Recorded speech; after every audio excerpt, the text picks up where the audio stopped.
आमदार जयंत पाटील सांगलीच्या ईश्वरपूरमध्ये प्रचारासाठी मैदानात जयंत पाटलांच्या नेतृत्वाखाली पदयात्रेला सुरुवात। रॅलीमध्ये हजारो कार्यकर्ते सहभागी।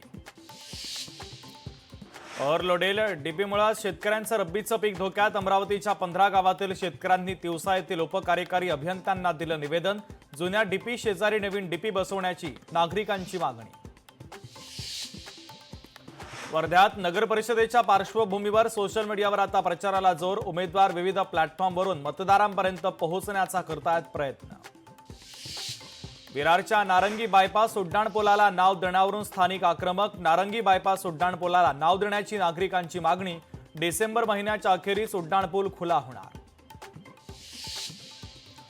बेळगावमध्ये शाळेला जाण्याचा रस्ता बंद केल्याने विद्यार्थ्यांचं उसाच्या शेतात जाऊन आंदोलन। शाळेचा रस्ता सुरू करण्यासाठी विद्यार्थ्यांनी केलं अनोख्या पद्धतीचं आंदोलन। तेलंगणातून जळगावला निघालेले दाम्पत्य रहस्यमयरित्या बेपत्ता। खामगाव मलकापूर दरम्यान महामार्गावरील घटना। दाम्पत्याला शोधण्याचं पोलिसांसमोर मोठं आव्हान।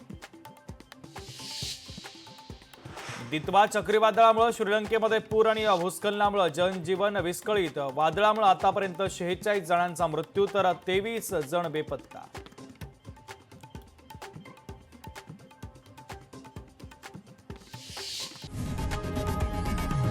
लोकशाही मराठी ऐका, पहा, जागरूक रहा।